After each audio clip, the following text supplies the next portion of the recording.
can I have another wine? You're listening to the Giggle Gang podcast. I don't know what I'm talking about. If you want it, just come get it. A Giggle Gang podcast. Just be myself. For fuck's sake. You know, sometimes people pay me to say ridiculous shit, and sometimes I just say it for free. Jesus Christ. You're listening to the Giggle Gang podcast. It's just outside Liverpool. Okay. So it's, a little fishing. It's nice. It's a little town. It's nice. I used to live in Manchester. Oh, really? Yeah. It's when you say a little fishing town, is it No, a it's coastal not. town? No. Right. No, it's a joke. It's where Scousers move when they win the bingo, because it's quite posh. Oh. Yeah, it's nice. So you live in a nice part of the world. I grew up in a nice little part of the world, yeah. But Did you grow up in Ormskirk? Yeah, I grew up in Ormskirk. And I moved away when I was 19 to the Navy. Lived all over. Came back and then moved to Leeds for an ex-girlfriend, and then moved to Manchester, and then met my now wife, and I wanted to stay in Manchester, and she wanted to move back to she wanted to stay in Ormskirk. Yeah. So as you do, we compromised, and I moved back to Ormskirk. And the rest is history. Happy days. Yeah. Well, I did want to talk to you. I don't want to talk to you about anything to do with comedy, all right? And I did say that, and obviously that's that's everything. Everyone knows you. Rush of Laughter. Yeah. Get it out of the way. It's Adam Rushton. Happy days. We're done with it now, right? Let's talk about the Navy, all right? Because when I left school, I was 17 years old, I wanted to be a maritime warfare officer in the Australian Navy. Did you? Okay. And I went through the process. I did the academic testing, right? Yeah. And fine on academic aptitude. I did the fitness testing, fine on the fitness testing. Then I did the medical test, and turns out I'm colourblind. And that disqualified me from officer level. I could have done like nursing or chefing, but I had no interest in nursing or chef. I looked into nurse like really seriously until someone who was a friend of mine said, like, Matt, we could not see you as a nurse. Like, you don't have that caring, nurturing, nursing nature. And I was like, yeah, but I want to be in the Navy. They're like, it's not about that. You can't just take up a job you have no interest in. And being a chef in the Navy is a thankless task. Oh, really? It's a thankless task. Well, tell me about what it was like. It was great. It was amazing. I had some dark times, I had some great times. I basically left school with no GCSEs. Through all fault of my own. Shockingly, I was a class clown. Right. When it came to revision, were you switched on though? Were you smart and you didn't do anything? I'm not. I know I'm not stupid. Yeah. But at the time in school didn't excite me, and my brain works differently. It didn't interest me. The teachers gave up on me, which meant I just thought, I saw it. If you're giving up on me, what's the point? Yeah. So me and a few of my friends, instead of revising for our exams, we got the new WrestleMania game. Okay. So we just used to go to my house in between exams and was play this like that. a PlayStation? I don't think PlayStations are out there. Yeah, it's Nintendo 64. Nintendo 64. I show my age. WrestleMania. The scary thing is, I'm 36 this year. I left school 20 years ago. Which is horrendous. Which is really, really. Yeah, and left the Navy 11 years ago, which is just petrified. I'm just sat there going, so you were in the Navy for 9 years? No, 5. I did. Oh, right. So I joined the Navy at 19. I was a car mechanic. And I was bouncing in and out of jobs. I was also hanging around with the wrong sort of people. Yeah. You know, getting involved in drugs and guns and stuff like that. Guns? They're going, yeah. That's exciting. Not really, not when you get one pointed at you. But they're all from Liverpool, and they started going to prison, and I thought, I don't really want that. You went to prison, or no? Right. They were going in civilian. Oh, right, okay. I thought I was like, this story is taking an exciting turn. So I didn't want that, so I went and signed up. I thought, what are you doing with your life? So I went and signed up for the Navy. I wanted to be in the RAF, and I went and said, I want to be an aircraft engineer. I said, what GCSEs you got? I said, none. They laughed. As I was walking out, the Navy went, we don't do it that way. We do exams, and then we judge you on your exams.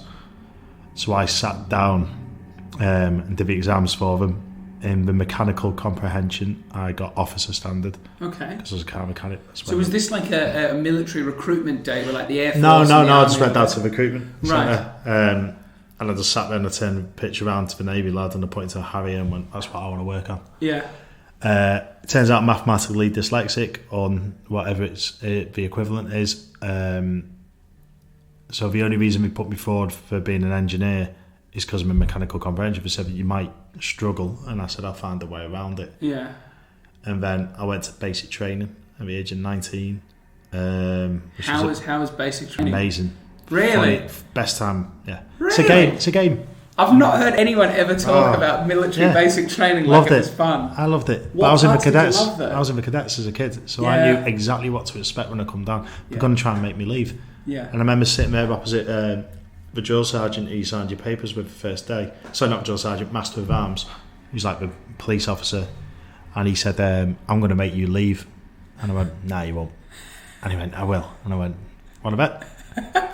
And every morning he used to come up to me and go, "Morning, Mr. Rushton, still happy to be here?" And I go, "Yeah." And he'd go, "We'll see about that." And I'll come back and my kit's all trashed and all that.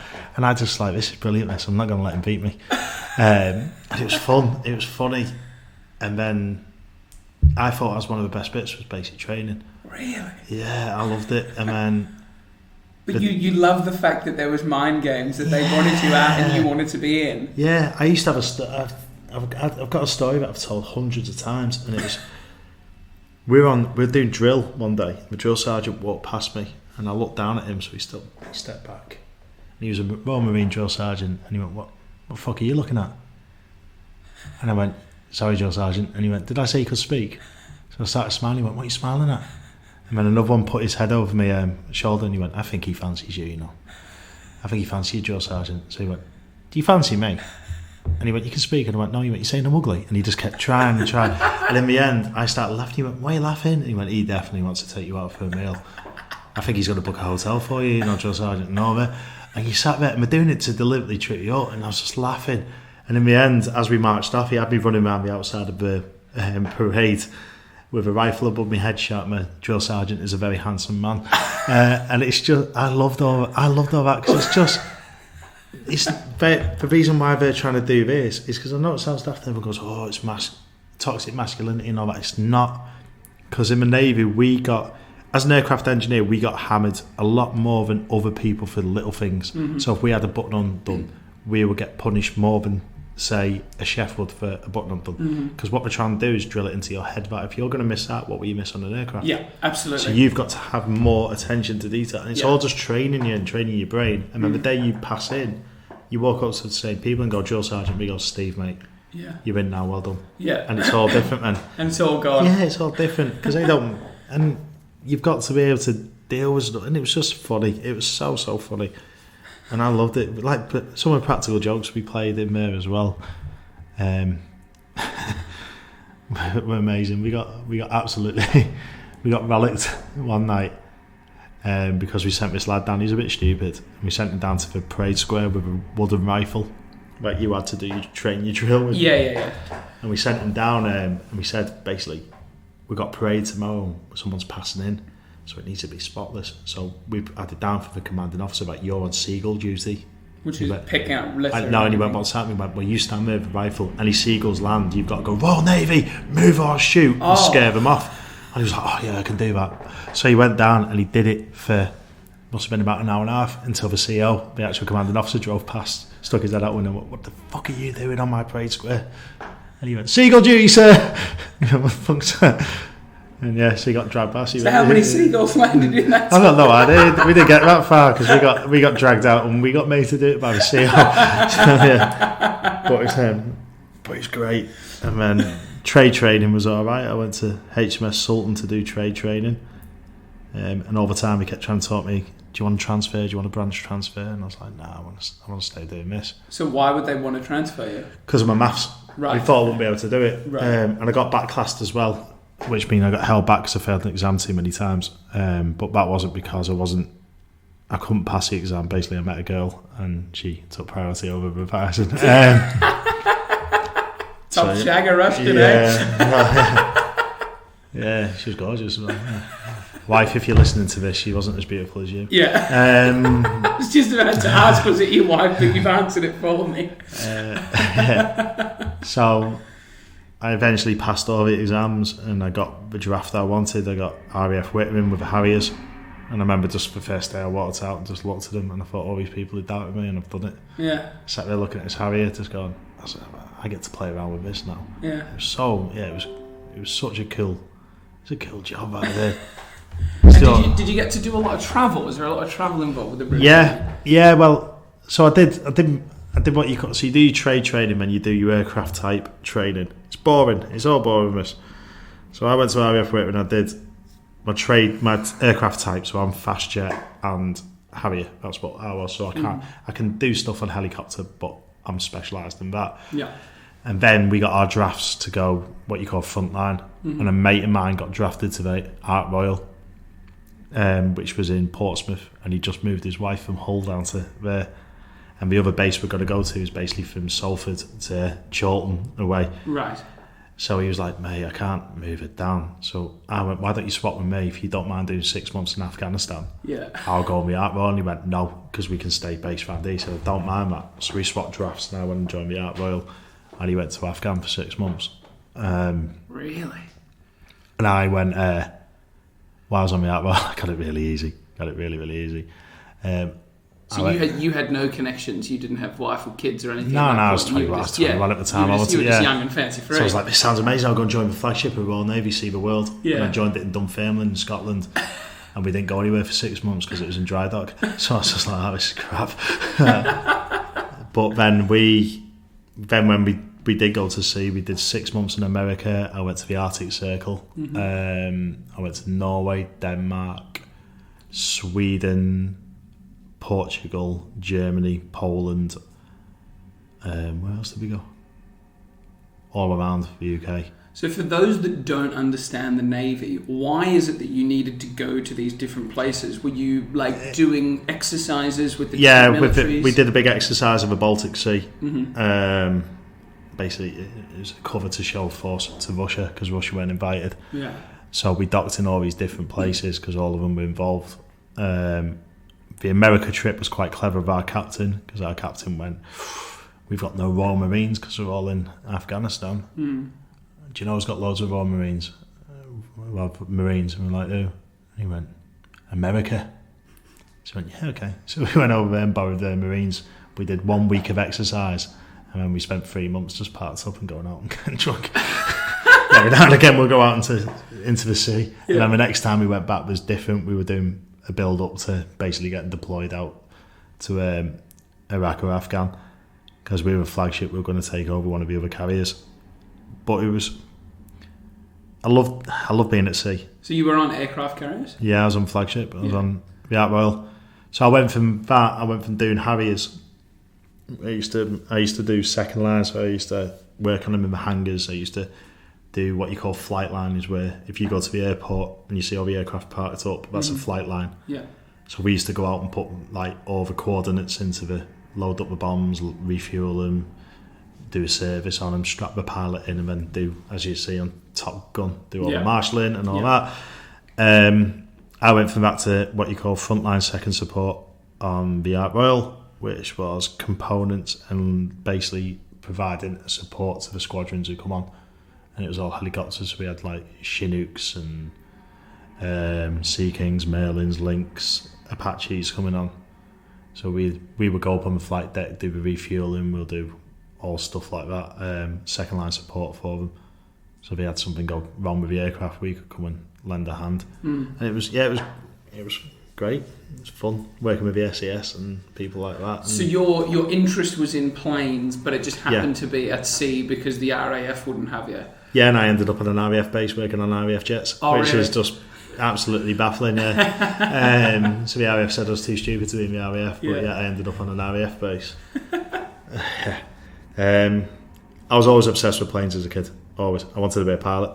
That's all I ever wanted to be. A domestic pilot or a fighter pilot? Fighter pilot. Okay. I wanted to be Maverick off Top Gun. I wanted to fly F-14 Tomcats. That is what I wanted to do. And I still get giddy now. My wife always says I still get giddy. If a fast jet goes over, I run straight out of the house. Yeah, I do. There's something, right? This will make me sound like a right geek. I remember, so we're parked up on the flight line and you used to see different aircraft landed and you'd be like, oh, what's that? And I remember this Tornado landed. We taxied it in and we were talked to the pilot, what are you doing here? It was a German one and he got his golf clubs out and he come for a game of golf with our commanding officer. Just used it as a taxi basically.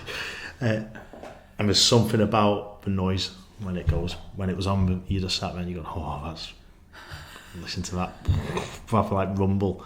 So do cars have the same effect for you, No. like motorbikes? No, not nothing. interested in cars or bikes. Not at all. That's so funny. Not at all. That like only a vehicle that like you probably can't ever own. You know what I mean? Yeah. It's the thing that you like. Yeah, but it's still fascinating. I know how it all works, but it still fascinates me how they get up in the air Yeah.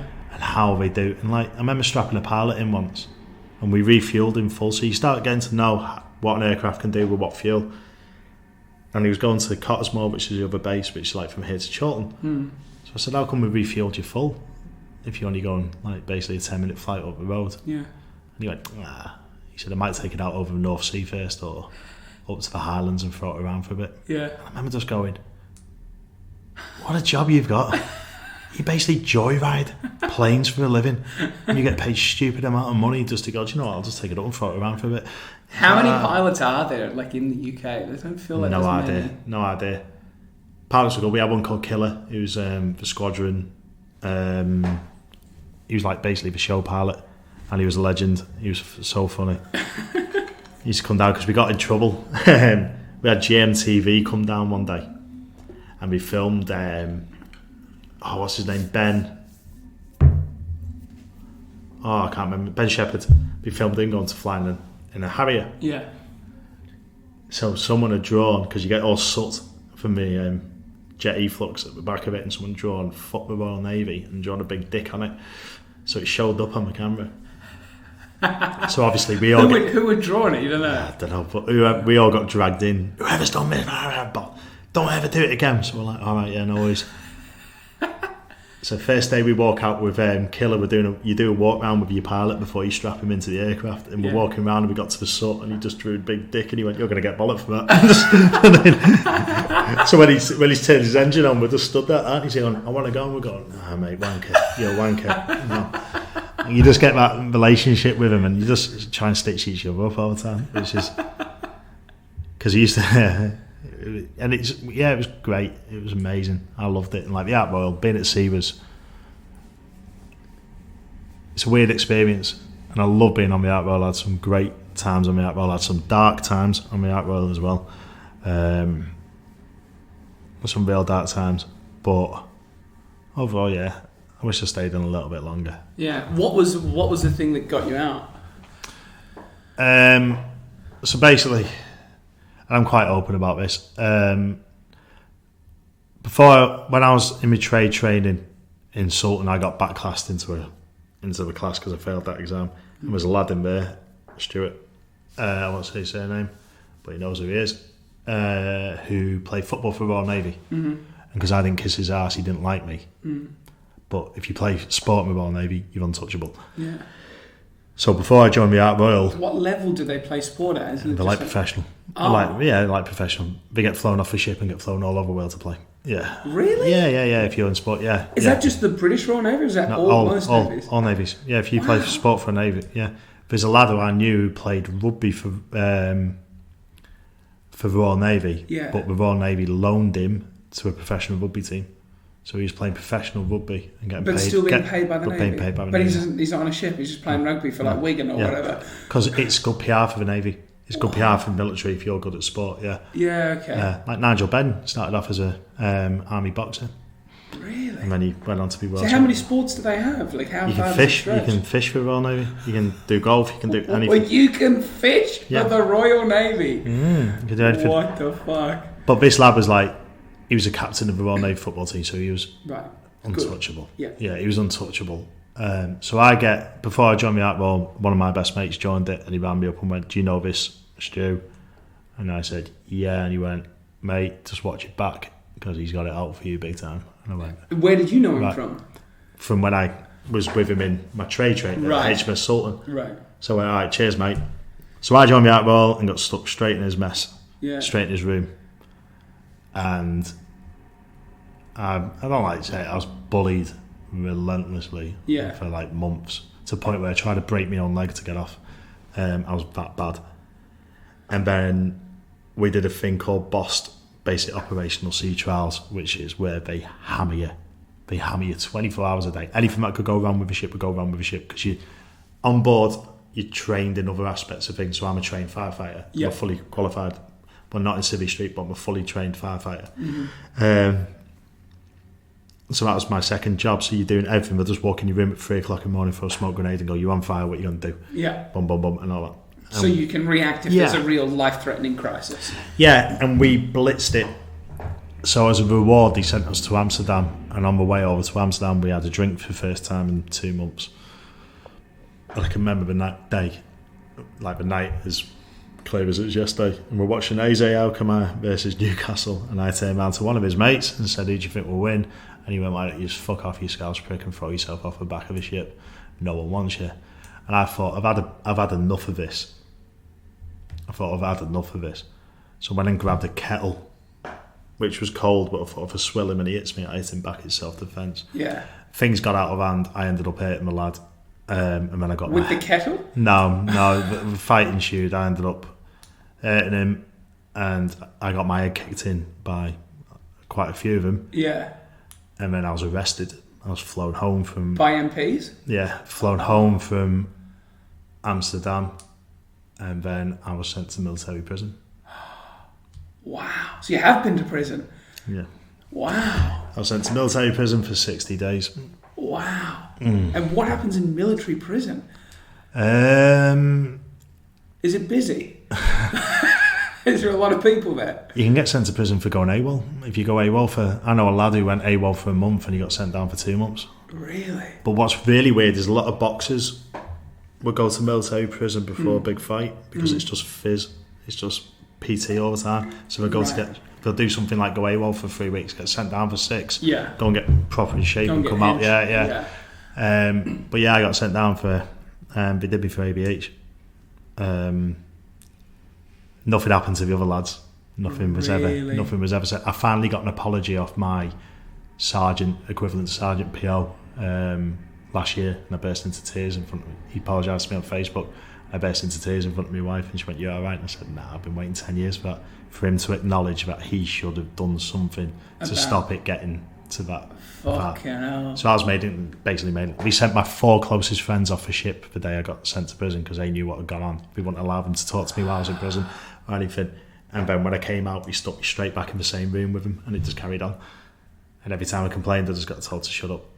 No way. So they used to smash my head off the showers and stuff like that. And if I turned around and squared up to them, "He's doing it again," the police would be back in. No. Yeah. It was quite a... That's fucked. Yeah. That's crazy. Yeah, it's quite dark time. So did anything come from that? Like, was there any changes? Like, No, not that I know of. Because obviously, what happened to you has probably happened to somebody else within the fabric of the military. It happened loads. It happened loads, and it was it's quite brutal. Like, because as soon as he left the ship, I was all right, and so I had 9 months on the ship after he left, which were brilliant and beautiful and amazing. And I loved it. And like my best man, who's now my brother-in-law, who's married to my sister-in-law, if it wasn't for him, he was a marine engineer, he's a different department. If it wasn't for him on the ship, I don't think I would have got through it, because he knew what was going on, and so did all of his room. So I became like an honorary member of their mess. Yeah. Like on my... How many to a mess on the ship? About 30, 35. Okay, right. So like, for an example, I worked on my birthday and used to have 2 beers a night. And all I said to the lads in my mess was, I turned around, "It's my birthday tonight, can I just...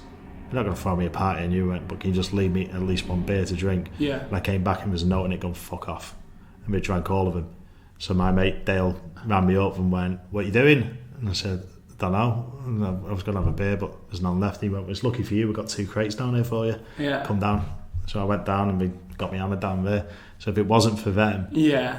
You would have felt like you had no one. And also if it wasn't for the head of police on board was on my side, the equal opportunities officer knew there's more to it than what had gone on, but I just kept my mouth shut when all of it, and I thought, I'm not going to bother complaining, I'm just going to do it. So the day I got sent to military prison, I went in with this para who was 6'9", a monster of a human being. And I've only ever had about 4 fights in my life, and I think I've only won one of them. That's a shit record. Yeah. So I'm stood there next to him, and he's like, "What are you in for?" And I went, "ABH, mate." He went, "Me too." He said, "We're so alike," and I was like, "We're not, are we?" No, That what was happened so- to you? I got my head kicked in, mate. What happened to you? I broke a lad's arm, his leg, his jaw. I was like, great. We're so alike. Yeah, great. And I was like, nah. And I ended up, they put me in solitary confinement for my own safety. Really? Because it was full of army lads who had done tours of Afghanistan and Iraq. I was the only Navy lad. Yeah. So I was waking up to people with razor blades going, I'm going to slice you up, mate. I'm going to cut you up and stuff like that. What? And these are like other British military people. Yeah, but a lot of them are getting medically discharged because they've PTSD. done something. Yeah, Some of them got problems. Some of them are just, They just snap. some of them just belong in a war zone killing people. What? I didn't even know there was such a thing as military prison. Yeah. So in the end, they stuck me in solitary confinement for my own safety. See, I've got a friend that's an MP in Perth in Australia, right? And she's a female MP and like a hard girl, a hard girl. You wouldn't fuck with her, right? But like, I was like, oh, how's it been? She's like, oh, it's great fun. She's just like, we just arrest people when they get pissed and take them to bed and whatever. Like, no mention of military prisons or anything like this, Yeah. Like, it never really gets out of control in Australia. Well, funny enough, I've been talking to a production company who are really interested in that, and we do a lot of military stuff. So we're like, would you go back again? I was like, depends what for. And they said, would you go back and go through what you did again? And I was like, I don't know. For television? Or? Yeah, we want to do something about it. And we're like, it's interesting. But I've got someone else who wants to, because I've been helping Jojo Sutherland with what happened to her son as well. Yeah. Which I won't go into in detail, but she did a show about it, and he got screwed over as well. He got really screwed over. So I've been helping her with advice and stuff like that, and talking to her son about it. And it's just, it's all about hierarchy and stuff in there. And I didn't fit in with the cool kids, if you get it. Similar to how you were at school. Yeah, I didn't fit in with the cool kids. I've never been one for clicks, me. Yeah. I just get on with people. If people don't like me, I don't really give a shit. You know what I mean? It's one of those. Just got to get on with my dad. Yeah. But yeah, that was a really dark time. But I loved military prison, and I really loved it. What? You're the one guy that loves basic training and military prison. Because I went in as, it's all to do with make you a better soldier for the army. Yeah. So I go in as a Navy lad, and I'm playing around with GPMGs and pistols and grenades and stuff like that. So it wasn't like hang on, okay, you need to describe the differences between real prison and... So real prison, you get locked up 20 hours a day, don't you? Yeah. Military prison's not like... Military prison's basically, you get, it's basically basic training on steroids. Okay. And we're trying to reform you into being a better soldier. Right, okay. Now, I'm a sailor. I'm not a soldier. Yeah. But we went in, so I got trained in pistols, I got trained in GPMGs, grenades and stuff like that. So I'm sat there going, oh, this is amazing. It's the stuff you've never had exposure to. I'm playing army. Yeah. This is great, yeah. And I was like, oh, this is... I didn't like the physical... Did everyone know you were from the Navy, though? Yeah, that's why I had to go in solitary. And usually you get promoted when you come out of military, Nick, as well, because you're sort of a reformed character, apparently. Yeah. I just came out very angry. Was it effective? Like the goal of building you into a better soldier, was that what the result was for most people that came out, or not really? Most people got discharged who were going up. They were pushing for discharge. Right. Most of them in there, and rightly so, because of some of the stuff for sin and been through. A lot of them were in there because of PTSD related issues. Like I'm pretty sure that Para had a PTSD episode when he flipped and smashed that lad up in a bar. Yeah, you sort of go, that's not normal, that. Okay. But I came out, went back to the ship, and then I just got on with things, and I was doing really, really well. I mean, I got offered promotion. I got told I could get it, but by that time I was like, I want to leave. I want to go. What's the ranking system in lead in hand? Yeah. PO.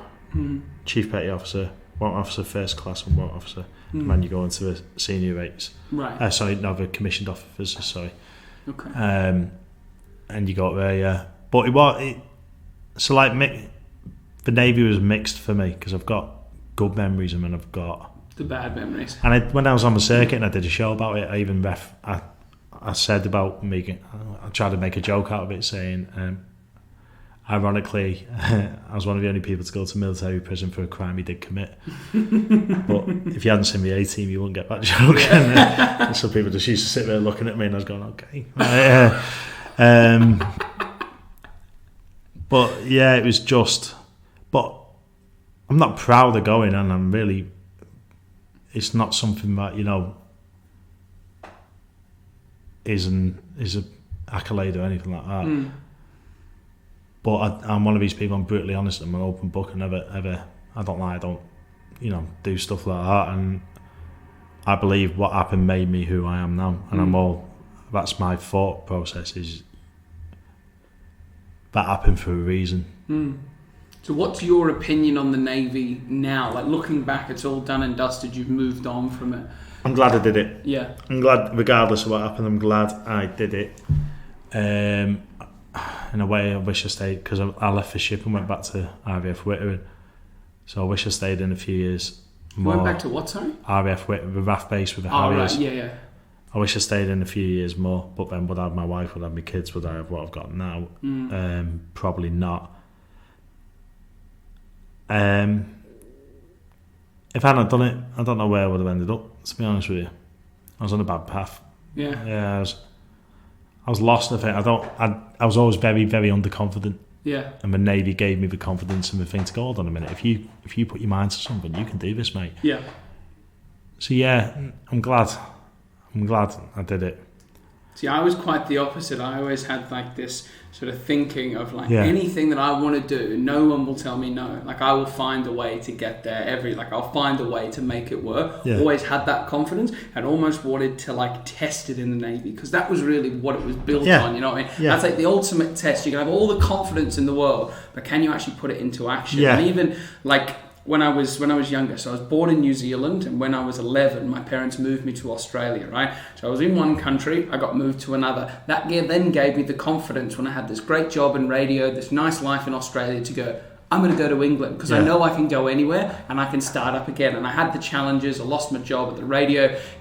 Shit was all thrown at me. The first 4 months were really hard being here, then found my stride and continued on from there. But it's now a case of like, you could be like, oh, do you want to go to Spain tomorrow and live for a year? I'd be like, yeah, sure. I'm like that, I don't know anyone in Spain, but I know I can do it, because you've proven to yourself time and time again. Yeah. A challenge comes and you can just deal with it. Well, the biggest skill I got from the Navy is I'm used to walking into a room and not knowing anyone, and then quickly having to make relationships, but also being able to weigh people up and go, maybe I won't put as much effort into you than I will with you, because I don't think me and you would get on. Yeah. And that skill came into play when I was on the circuit. Yeah. And now, especially with what I'm doing now, I'm very good at... Judge of character. I'm just very good at walking into a room and knowing everyone. Within 20 minutes, I'll know everyone in the room. Yeah. And... yeah, I'm not bothered by that. I'm not fazed by being on my own with a group of people I don't know and just be going, well, I'll form some friendship. Do you ever go on holidays by yourself? Like, did you ever do that? No? No, I didn't. No. I went to... I've got a story about the first holiday I went to with my wife. Well, my girlfriend at the time. Yeah. So we go to Amsterdam. You love Amsterdam, don't you? You were there earlier this week or last week. Yeah, stag do. Yeah.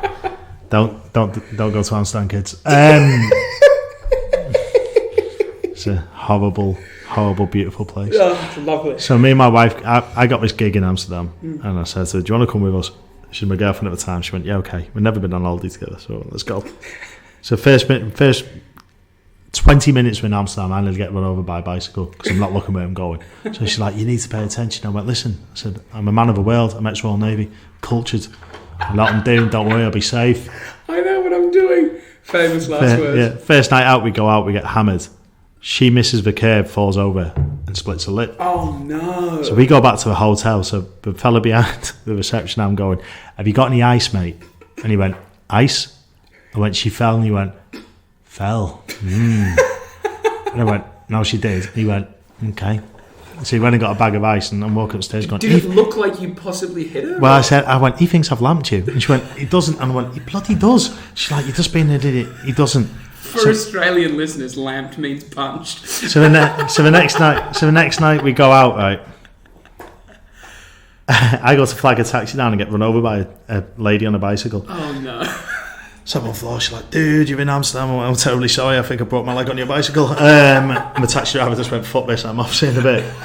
So she carries me into the hotel. I've got blood all down my side. Who, of me. the cyclist? No, my right, wife. okay. My girlfriend, now wife. Same fellas behind the receptions. My wife goes, can I have a bag of ice? And he goes, ice? And she goes, he's fell. And he went, fell? And as we got upstairs, I went, he's going to be on the phone to his mates now going, we've got this British couple staying here. They go out on the piss and knock shit out of each other. They won't stop bashing each other. Yeah, you want to see them? He's got a left hook to die for, and she's thrown him in front of a tram. She's like, he's not thinking about, well, of course he is, look at the state of us. So did he give you any ice? Yeah, he gave her some ice at the time. Why have you asked for ice? And she went, I don't know, what do you want me to put on it? I went, just let me go to bed, I can't feel my legs. It was a great trip. Well, let's move on to talking about love, because you came in and one of the first things you said to me is, how old are you? How long have you known your girlfriend? Yeah. And then why are you getting engaged? So where did you meet your wife? So my wife always said she'll never meet anyone in a bar and she'll never go out with a blonde man. For those who don't know what I look like, I'm the blondest man you ever meet. My nickname in school was Candy Flosshead or Cumhead, because it's that blonde. And I met her in my local bar in my hometown of Ormskirk. Happy days. My friend was trying to get into her, so I snaked him. Really? Yeah, because he's a nasty boy with women. Oh. He just, you'll listen to this, Matt, but you are. Just settle down, mate. You're 33. Is he single now, is he? No, he's got a girlfriend, but he just needs to, well, I don't know what he's, I don't know if he has or not. He's got women on the just go. Go for women your own age. And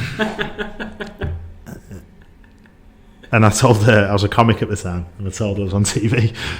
You weren't on TV, were you? I'd done a Talking Head programme on Channel 5, but I wouldn't exactly call it TV. I told her I was on TV. I told her I was famous, and then she went, tell me a joke. I told her a really shit one, and she went, it's not funny. I went, yeah, but you need lights and a stage and an audience.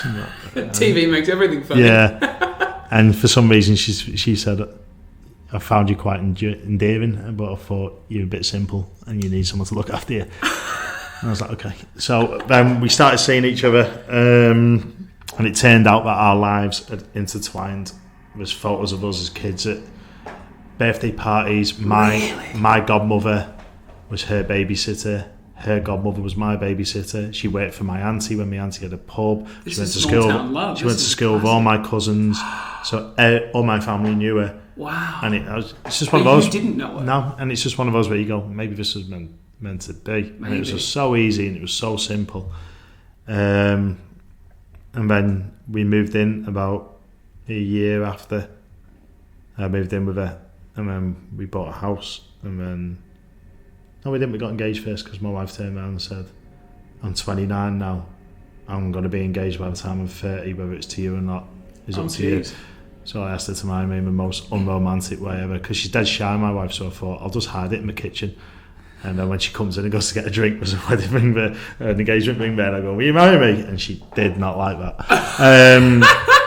Did you not ask her what she would expect? She told me don't do it in a public place. Okay. So I didn't. Fair enough. And then she wasn't happy with that. But she'll argue this when she listens to it. No, I didn't. I thought you said she was shy. No, she'll argue it with me. Alright, okay. She's not shy for an argument. But all my mates, she's a lawyer, so okay. she argues. Well, I say she argues with me for free. She does invoice me every now and again. But she's an amazing human being. She's just the most beautiful person I've ever met. All my friends and all my family love her. And like, my mum died 4 months before our wedding, and without her, I think I would have been in a very, very dark place. And she got me through all of that. And like, my wedding day was, when you get married, it's the best day you'll ever have. It's the greatest day you'll ever have.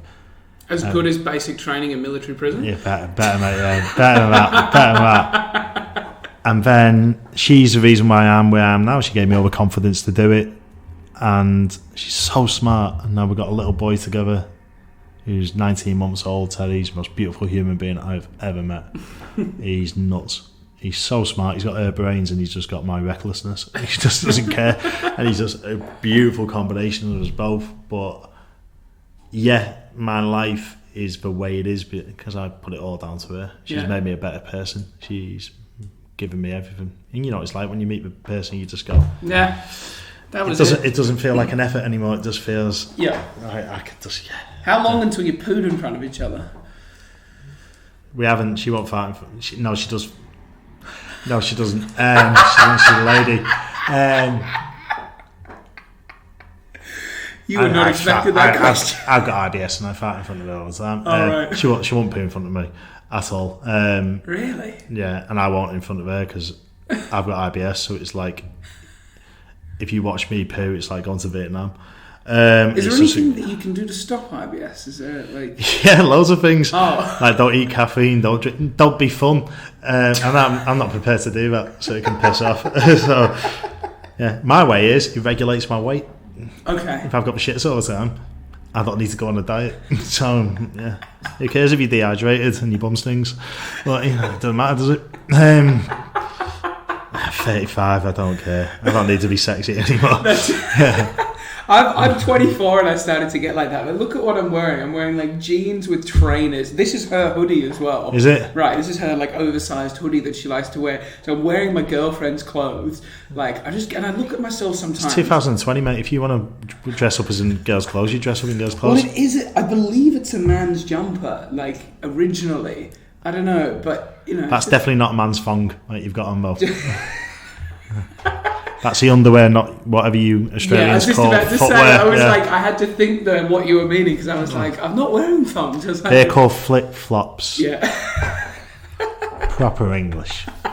Have you ever thought about living anywhere else? Because obviously, like you've got this like local sort of hometown love story, right? And obviously, you know, your business endeavors, your family, everything's here. But have you ever thought if all of that could move somewhere else? Yeah. Would there be anywhere else in the world you'd like to live? Edinburgh or Italy.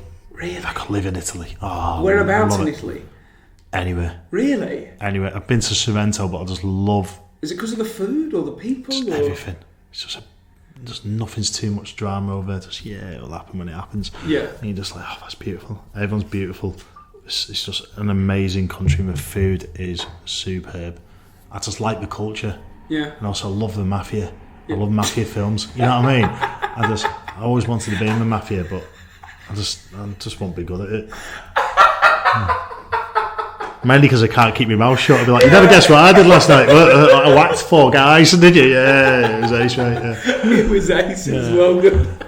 But ever since I watched Goodfellas, I just thought I could do that. Yeah.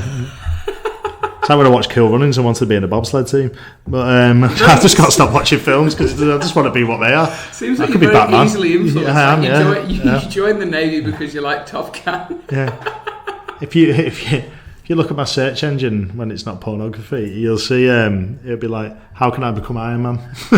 How much would it cost to be 4? So, I'm easily influenced. I can do that. Yeah. How do I join the mafia? Please don't send me any requests if you are in the mafia. Yeah, absolutely. I don't really want to join you. 1, I don't look Italian, and 2, I've got a big gob. So can't keep his mouth shut. Yeah, I'll end up dead. So you said that Teddy's 10 months old now. 19 now. 19 months old. 19. Okay. Yeah. So have you got to the point? Is he conversational yet? Yeah, he can say. Yeah, he knows how to communicate. He's lazy with some words, but he knows. His favourite moment is when I go to do work. He goes, "Daddy, no, Daddy, no," and he'll grab my phone and throw it.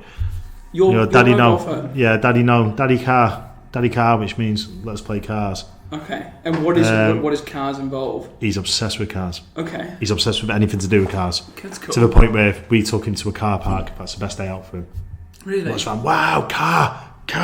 Yeah, so you could just take him to like a Volkswagen dealership. Oh, he'll be over the moon. Yeah, he'll be over the moon. He loves cars, anything that's mechanical. Yeah. He loves them, but he's obsessed with cars. He watches Top Gear on TV. Really? He just loves it, yeah. He loves it because of the cars on it. Not because of Clarkson, May and Hammond. Yeah. Luckily, he's lucky and he can't understand Clarkson, so he's really lucky on that one. But yeah, I've got no idea where he's got it from.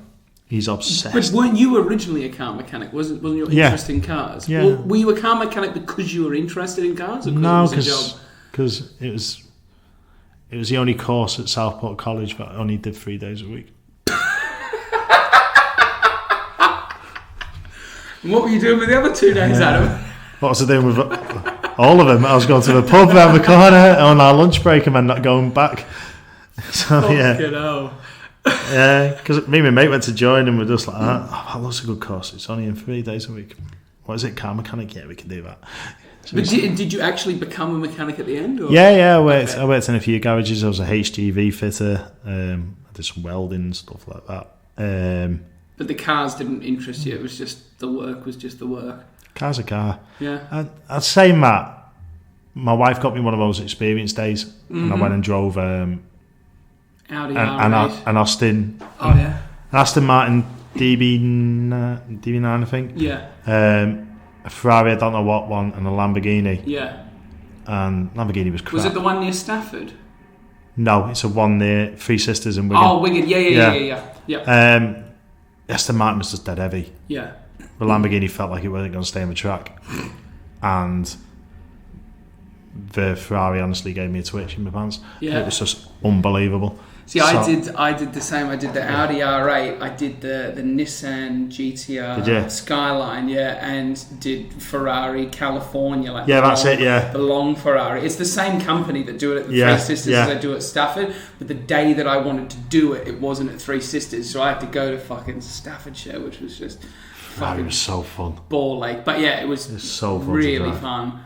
Really fun. So yeah, and like I've got a Mazda CX-5, which is gorgeous to drive. But I wouldn't get... If I could afford to buy a Ferrari, I would. Yeah. I've always had an obsession with Ferraris. At my parents' house, I've got like a collection of different Ferraris from like the old classic like 70s Ferraris right up to like the brand new, like it was back in like 2015 when I stopped, but I have like 2015 Enzo and California and the 356 and just... See, Maranello I used to like. Ferrari Maranello 550. Yeah. But I'm not like my brother is obsessed with cars. He's a proper... He can look at one and go blah blah blah this, blah blah blah that. Yeah. And I'll just be like, alright mate, nice one. Yeah. Does 0 to 60. It's a car, mate. Does it get you from A to B? Yeah. And I'm not one who get excited when I see a car go past. I'll go, oh, that's a nice car. But you know when... I saw a Lamborghini last night and I got a bit excited. Did you? I was like, it was bright yellow coming up Dean's Gate. I was like, ooh, that's a nice car. Give me a bloody airplane any day. Toyota Echo. give me an airplane any day and I'll get excited at that. I'm proper into my clothes and stuff like that. That's what I like, and music and stuff. I'm not really a car man. It's weird. It's weird what people are into it. It's weird as well because, like, obviously Teddy's never driven a car. Right? No. He's never driven a plane, a bus, or anything else. He's only ever been inside a car. Do you know what I mean? And even that, is he to the point where he's out of the car seat and he's actually no. Okay. So because we live in a cul-de-sac, every now and again I'll get him out and sit him up as we're driving into our drive. Yeah. And he'll do that. But from pretty much the age of 1. Yeah. If you got a book out and said, point to the tractor, Teddy, you point to the tractor. Digger, Teddy, point to the crane, and he just knew every single one of them. Really? And then he'll go and get them from his toy box and match them up. But how does he, like, is it ingrained? Is it a genetic interest? Because how do you know that you're interested? Because we've given him dolls to see if he'll play with dolls, and he just puts them down, goes and gets a car and pushes a car around. Yeah. And that's all. And he started kicking a ball now. Interesting. And he started doing more imaginative play. Yeah. He's got like dinosaurs and stuff like that, but no, ever since he could crawl, the first time he started crawling, he picked up a car and he pushed it. Yeah. And even like nursery joke about it, just going, oh, we always have to make sure there's a car left for Teddy. Yeah. That's all he'll do for hours is push it around on the floor. Yeah. And just push the car around. And yeah, have you got that? There was a map that I used to have as a child that had we a different road. Yeah, but he don't really follow the roads. He just goes over car. When his auntie bought him one of the ones he can sit on, a Mercedes that he can sit on and push with his feet around the drive. That's got an annoying tune, so all you can hear. That plays music as it goes. Yeah, and then you just see this little fluffy head coming round, and he'll just smash into you. So when you take it off him, he cries, and you give it him back, and he does it again. He chases the cat on it. Cat! Poor cat's petrified of him. See, that's like the most interesting thing. Like, I'm really excited to have kids just to see like how they develop, because I think you and me sort of think the same. Yeah. Like, as you're sort of watching them, you're like, what is going on here? Like, why is he doing these things, and almost like analysing his decisions that he doesn't even know that he's making. You only have to show him something. Like the other day, he went and opened the door. And me and my wife... Open the front door? No, opened just the door to go to the kitchen. Oh, yeah. And me and my wife looked at each other. And I went, have you shown him how to do that? And she went, no. Have you? And I went, where's he learned how do I that do it? from? He's just watched you do like, it. I showed him to press play on the videos on my iPhone. Yeah. So now that's it. As soon as he picks up the iPhone, boom, press play on the video. Yeah. And he just like he watches, he copies everything I do. Yeah. So he now, when I have a shower, he stands at the end of the bathroom. We go through all our body parts and all that. I'll go point to your head. You point to your head and like that, and I go. What happens when you need the toilet? And you go, Willie, psst, and I go, well done, brilliant. But he knows what it does, and he knows what it's, and you're just like, this is amazing, bitch. You're like, you know so much. And as soon as I turn the shower off, he opens up the cupboard, he gets my aftershaves out for me. But he'll pretend to put them on for it. He'll smell them and go, nice, and I go, and then give me and go, Daddy's aftershave. He goes, Daddy, that today, like that. And I go, oh, thank you, mate. Really? And it's because he's watched me do it. The funniest thing is like when you get a child, it's like it's just a nothing. It's just a ball of blank nothing. Yeah. And you just fill it with all this stuff. Do you know what I mean? Like, as long as you can keep it like going all right, like, you know, keep the intelligence going up and the knowledge, and keep so building bright. and building and building. He's so bright. He is so bright. But like watches, he's obsessed with watches now because I put a watch on. Yeah. So he pointed it and I went, watch. And he went, watch. And he said it first and I was like, well done. So now he walks around with about 4 watches on each arm. But then he'll look at him and he'll go, tick tock, tick tock, tick tock. He looks like one of those dodgy guys in Thailand who's just got the arms full. He's like, nice watch. And I said to Kate, I said, we're going to wake up one day, I'll have a Rolex. And I'm like, where's he got that from? Because look at him, I said, everyone's got to give him his watch. You know, like, no one's going to go, oh, you can't. Everyone goes, all right. I said, he's a master thief. Yeah. But that's because I've got it. If I do something, and my wife says that to me, she goes, you've got to be so careful now because if you do something, he's going to copy you. Do you think it's made you a better person? Do you feel like you feel like you're far more straight edge? Yeah. You do. You think everything more clearly because you sort of go, well, I can't do something stupid, not like a dick now, because if something happened to me, he's in danger. At home, are you constantly thinking about it? Like everything you do, you just like got to make sure. No, me and him are lunatics. We just play fight all the time. He loves it. All I have to do is I slap my chair and I go fee, fi, fo, fo, and he just starts laughing and runs off. And then he pretends to fall over so I can catch him. Yeah. And I pick Because him he up. wants you to catch him. Yeah, I pick him up and I pretend to eat him, and he just. And then he gets his dinosaur and he chases me, so I pretend to fall over, and he's just, it's amazing, and he just, or he'll run at me and I have to throw him up in the air and twist him around. Have you got a really high ceilinged house? Is that right? Yeah, quite. I just had to say. But he's a typical boy, the rougher the play. Yeah. For, obviously not too rough, he's a little baby. Yeah. But the rougher the play, the more he loves it. He's a typical little boy. He loves being thrown around, and he now deliberately tries to fall off things because he thinks it's hilarious. Yeah. That's literally like a mate of mine has 2 boys, and one's like 4 or 5 and the other one's like 7 or 8, right? And the 2 of them, I was like, your ages together is almost my age. It's not, right? But I was like, it's almost my age. I was like, do you think you 2 could beat me? And they were like, yeah, sure. So I was like, all right, I'll sit down, right? And you guys just attack me. And literally, like, straight away, boom, like, clock me in the face, the big one, right? I was like, no punching, just wrestling. And he was like, no, and bang, punches me again. And it was just like, and they were just rolling around, and like, my fiance was just like, Matt, like, calm down. I was like, they're loving it. Like, they're loving it. I love it. Because he's just there's no malice in him. He's just such a lovely boy. Yeah. And if you pretend to think you're hurt, he comes over and gives you a kiss and a cuddle. Yeah. I was and he's got my personality. The sillier, the better. Yeah. If it's really, really silly, he thinks it's hilarious. And he'll do something that like will hurt him or whatever just because it's funny. Do you know what I mean? No, he doesn't like hurting himself. Okay. He just tries to fall over. But if you like sort of catching him, going, Teddy, stop it, because you'll hurt yourself, mate. Yeah. See, we used to climb on roofs when I was like 6 or 7, like really young, and we would climb on the roof, jump off the roof, and try and land on the trampoline, right? But one time we missed.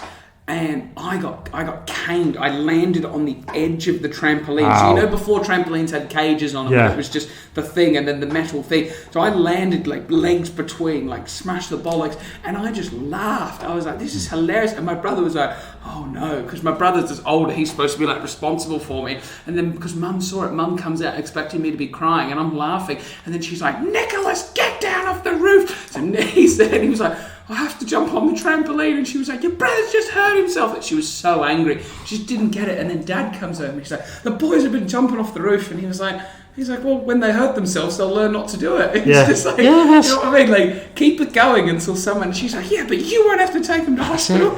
I said this to my wife the other day. I said, you don't understand what it's like as a boy. I said, I remember winding up the bigger kids in school and one of them punched me and I thought, I'm not doing that again. I said, that's how lads learn. You'll push the boundaries until it's no longer fun. You'll push it, and you're cheeky.